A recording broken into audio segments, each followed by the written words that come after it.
One of the joys of buying records is that gamble and getting it home and being like, wow, this is killer.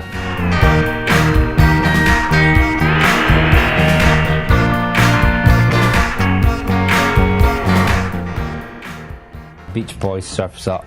I remember being a bit kind of scared of the Beach Boys. I remember coming down to London and going record shopping with my brother, which I would do as a young teenager, maybe like 13, 14 years old, and he would take me around record shops in London, and he pulled this out of a kind of bargain bin and said, oh, you need to own this record. And I was like, nah, I'm not interested in the Beach Boys.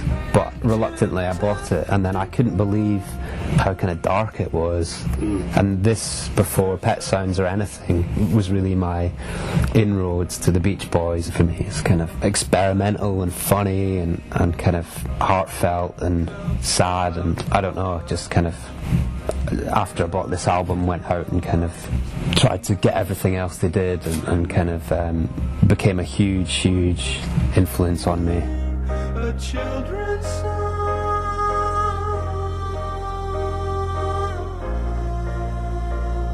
Roy Davis Jr., Gabrielle. I think when this came out, I started DJing in my hometown, Dundee. I would DJ at this club. Well, it wasn't a club, it was like a basement bar. And we would all bring records and get together, and kind of 3 or 4 people would DJ. And most of the chat that evening would revolve around records and where you got them and how you could get them and who had them and who was selling a copy. And it was kind of like a geeky little club for vinyl enthusiasts in Dundee. This was getting played an awful lot in clubs, and you would go out and hear it, 2 or 3 times in a night. It's one of those records that just transcends genre. It doesn't really matter what it is, it's just a great tune.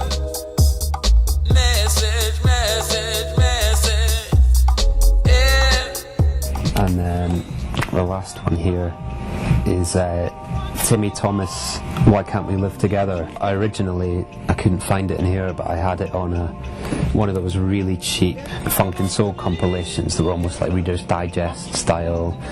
I think they're K-Tel or something they're called, and the tracks are like 3mm. Nevertheless, this was when I first bought it. It was at a car boot sale in my hometown, and this was before Discogs or eBay or anything like that, and I would just play out the records I could get hold of, to be honest, anywhere.